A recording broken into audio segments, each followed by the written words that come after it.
Hello friends, welcome to Lucky Reddy stories. Please story విన్న తర్వాత like, comment, share and subscribe చేసుకోవటం మాత్రం మర్చిపోవద్దు. ప్రేమంటే ఇదేనా స్టోరీ మొదటి భాగం నుండి వినాలి అనుకుంటున్నారా? అయితే నా ప్రొఫైల్లో ప్లేలిస్ట్లో ఉంటుంది, వినండి. ఇక స్టోరీలోనికి వెళ్ళిపోదాం.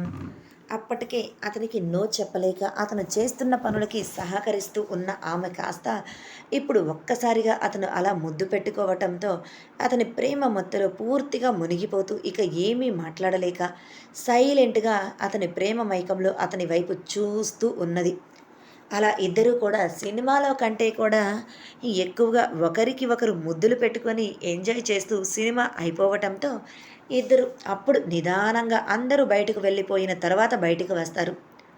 సాత్విక్ చాలా ఆనందంగా భాషిత చేతిలో చేతిని కలిపి బయటకు వచ్చి, చాలా థ్యాంక్సే, నువ్వు ఇలా నాతో కలిసి సినిమాకు వస్తావు, నీ మనసులో ఉన్న ప్రేమను బయటకు చెప్తావు అని నేను అస్సలు ఊహించలేదు తెలుసా.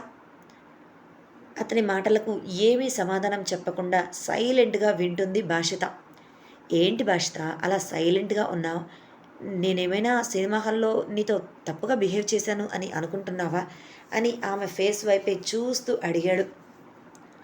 అది అలా ఏమీ లేదు. నా మనసులో ఒక చిన్న భయం, అంతకు మించి మరో చిన్న అనుమానం ఉంది. అందుకే ఇప్పటి వరకు నా ప్రేమ నీకు పూర్తిగా అందించలేకపోయాను. నా మనసులో ఉన్న ఫీలింగ్స్ ఏంటో కూడా నీకు చెప్పలేకపోయాను అని అన్నది. సాత్విక్ ఆశ్చర్యంగా, అవునా, ఏంటి నీలో ఉన్న భయం, అనుమానం, ఇంతకీ ఇప్పటికైనా ఆ అనుమానం, భయం తీరిపోయాయా, ఇంకా నీ మనసులో అలానే ఉన్నాయా అని అడిగాడు. సరే, అలా మనం సరదాగా బయటకు వెళ్ళి ఏదైనా కాఫీ షాప్లో కూర్చొని మాట్లాడుకుందాం, ఇక్కడ కాదు అని అన్నది భాషిత. సాత్విక్ కూడా సరే పద అంటూ ఇద్దరు పక్కనే ఉన్న కాఫీ షాప్లోనికి వెళ్ళి ఎదురెదురుగా కూర్చున్నారు. ఇద్దరు ముందుకు కూడా కాఫీలు వచ్చాయి. సాత్విక్ కాఫీ తాగుతూ, చెప్పు, అసలు నీ మనసులో ఏముంది? నువ్వు నన్ను ప్రేమిస్తున్నావు అని తెలుసు, కానీ ఏదో కారణంతో అడ్డు చెప్తున్నావు. కానీ ఆ కారణం ఏంటి అనేది నాకు కూడా ఇప్పటికీ అర్థం కాలేదు. ఆ రోజు ఈరోజు నువ్వు ఇలా ఓపెన్గా నాతో మాట్లాడటం నాకు చాలా ఆనందంగా అనిపించింది. ఇప్పటికైనా నన్ను నీ వాడిగా అనుకొని నీ మనసులో ఉన్న భావాలను నాతో పంచుకో భాషిత అని అన్నాడు. నువ్వు నన్ను నిజంగా ప్రేమిస్తున్నావు కదా, ఇదేమీ నాటకమేమీ కాదు కదా అని అడుగుతుంది భాషిత. సాత్విక్ చిన్నగా నవ్వుతూ, ఏంటే ఈ మాటలు, నిజంగా ప్రేమించటం అబద్ధంగా ప్రేమించటం కూడా ఉంటుందా? నేను ఏ విధంగా ప్రేమిస్తున్నాను అనేది నీకు తెలియదా? ఒక్కసారి నీ మనసుని, నీ మనసులో ఉన్న నీ మనస్సాక్షిని అడుగు, అదే నీకు సమాధానం చెప్తుంది అని అన్నాడు. ఒక్కసారి మన మనసు నమ్మింది అంటే ఖచ్చితంగా అది నిజమై ఉంటుంది. నీ మనసులో ఇంకా నేను నిన్ను ప్రేమించటం లేదు అనే అనుమానం ఉందా అని అడిగాడు సాత్విక్. అలా అని కాదు, జస్ట్ అడుగుతున్నాను. ఎందుకంటే నేను నా జీవితంలో చూసిన సంఘటనలు అలా ఉన్నాయి. అందుకని ఏది కూడా పూర్తిగా నేను యాక్సెప్ట్ చేయలేకపోతున్నాను. కొన్ని రోజుల క్రితం వరకు నువ్వు నీ ప్రేమ గురించి చెప్తూ ఉంటే నేను అన్నయ్య పెళ్ళి కోసం ఆగమని చెప్పింది కూడా అందుకే అని అన్నది. ఆమె చేతిని తన చేతిలోనికి తీసుకొని, నువ్వు ఏమీ భయపడవలసిన పని లేదు. నేను నిజంగానే నిన్ను ప్రేమిస్తున్నాను. నువ్వు ఈ క్షణం ఊ అంటే ఇప్పటికిప్పుడు నీ మెడలో తాళి కట్టి నా భార్యను చేసుకుని నా ఇంటికి తీసుకుని వెళ్తాను. నువ్వు అందులో భయపడవలసిన పని ఏమీ లేదు, అనుమానించవలసిన సంగతి ఏమీ లేదు.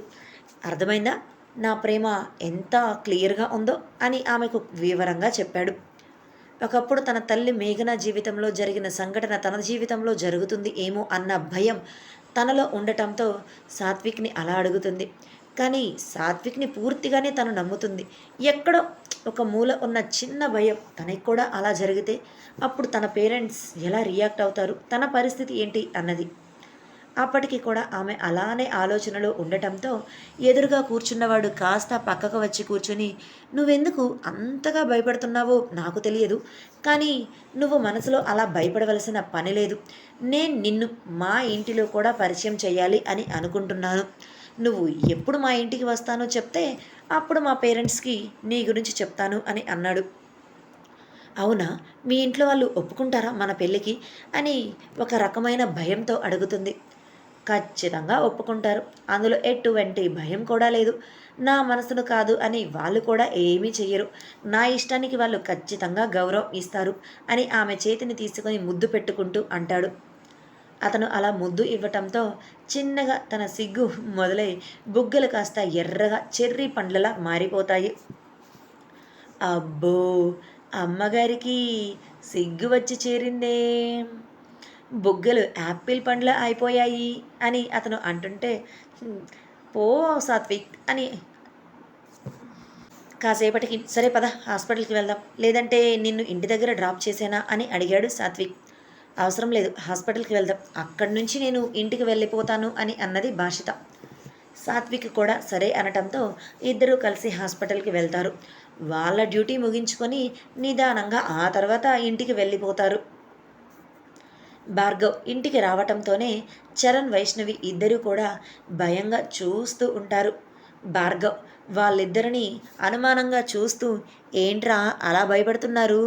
స్కూల్లో ఈరోజు ఏం ఘనకార్యం చేసి వచ్చారేంటి? నన్ను చూసి అలా భయపడుతున్నారు అని అడిగాడు.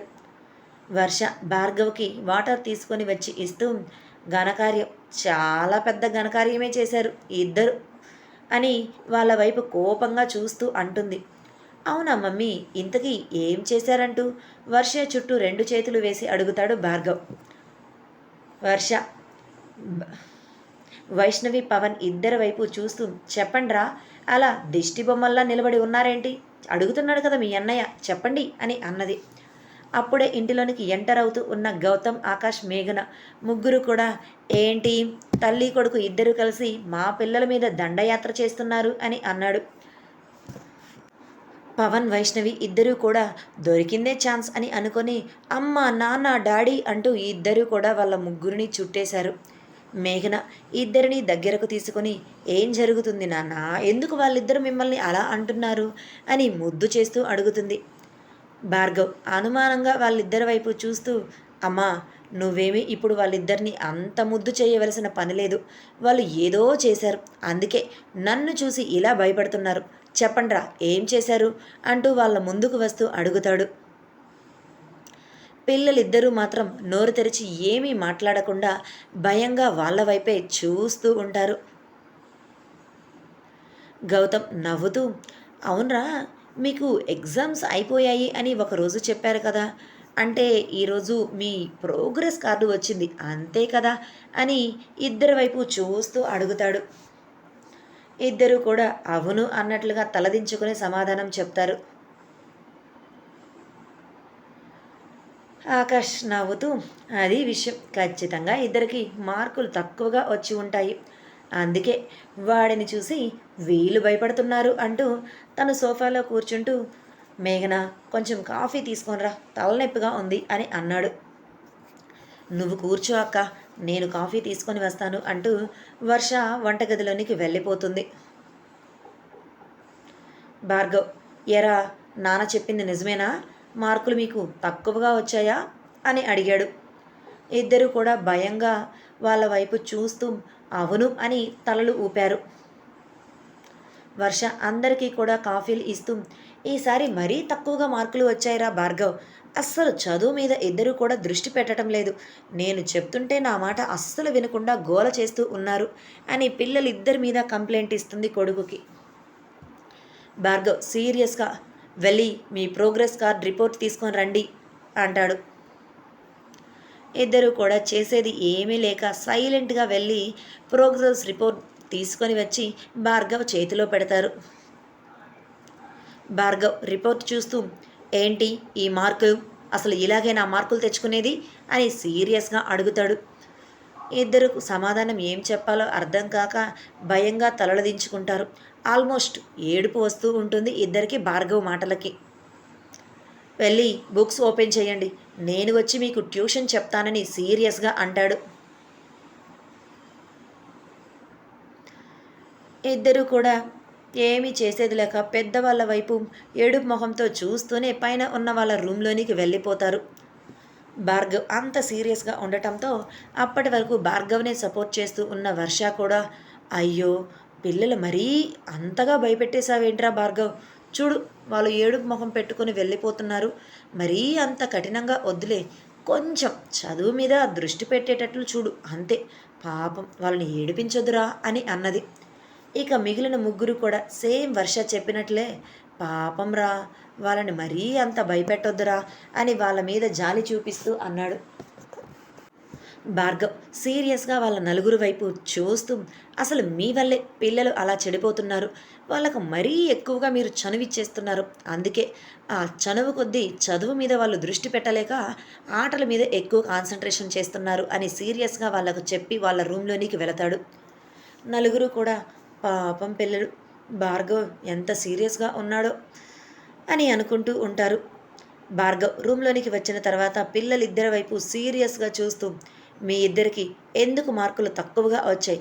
ప్రతిసారి బాగానే వస్తాయి కదా, ఎందుకు ఈసారి తగ్గాయని సీరియస్గా అడుగుతాడు. వైష్ణవి భయంగా, టీచర్ చెప్పేది మాకు సరిగా అర్థం కావటం లేదు అన్నయ్య అని అంటాడు. భార్గవ్ పవన్ వైపు చూస్తాడు. పవన్ కూడా సేమ్ అదే సమాధానం చెప్తాడు. స్కూల్లో మీకు టీచర్ చెప్పేది అర్థం కావటం లేదు అంటే మరలా అడిగి మరీ చెప్పించుకోవాలి. లేదా ఇంటికి వచ్చిన తర్వాత మేం మీకు అర్థం కాని విషయం అడిగితే క్లియర్గా చెప్తాం కదా. అది ఏమీ చేయకుండా మీరు సైలెంట్గా ఉండి ఇప్పుడు మార్కులు తక్కువ వచ్చాయి అని చెబితే చెప్పేది అర్థం కావటం లేదు అనే సాకులు చెప్తున్నారా అని మేము అనుకుంటాం కదా. అసలు ఏంటి మీ పని అని సీరియస్ అవుతాడు. ఇద్దరు కూడా ఏడుపు మొహంతో నిజమే, మేము చెప్పేది నిజమే, అబద్ధం చెప్పటం లేదు అని అంటారు. అప్పుడే భాషిత ఇంటి లోపలికి ఎంటర్ అవటంతో ఇంట్లో ఉన్న వాళ్ళందరూ కూడా దిగులుగా కూర్చొని కనిపించటంతో ఏమైంది, నలుగురు కూడా అలా కూర్చున్నారు అని అడుగుతుంది.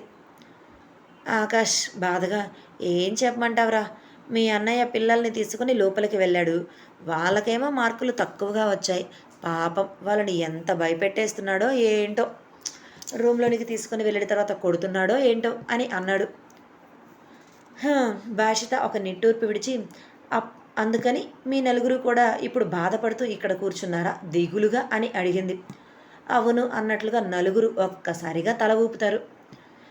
భాషిత చిన్నగా నవ్వుతూ, అసలు అక్కడ మీకు జరిగేది తెలియటం లేదు, పదండి నేను మీకు చూపిస్తాను అంటూ వాళ్ళని తనతో పాటు తీసుకుని వెళ్ళిపోతుంది. నలుగురు కూడా ఒకరి ముఖాలు ఒకరు చూసుకొని భాషిత వెంట వెళతారు. అక్కడ ఒక కిటికీ ఓపెన్ చేసి చూడండి లోపల ఏం జరుగుతుందో అంటూ విండో ఓపెన్ చేసి వాళ్ళకు చూడమని చెప్పేసి తను పక్కకు వచ్చేస్తుంది. నలుగురు కూడా లోపల ఏం జరుగుతుందో అని తొంగి చూసిన తరువాత ఒకరి ముఖాలు ఒకరు చూసుకుంటారు. ఇదండి ఇవాల్టి స్టోరీ. పవన్ అనే పేరు దగ్గర చరణ్ పడింది, గమనించగలరు, నేను చూసుకోలేదు.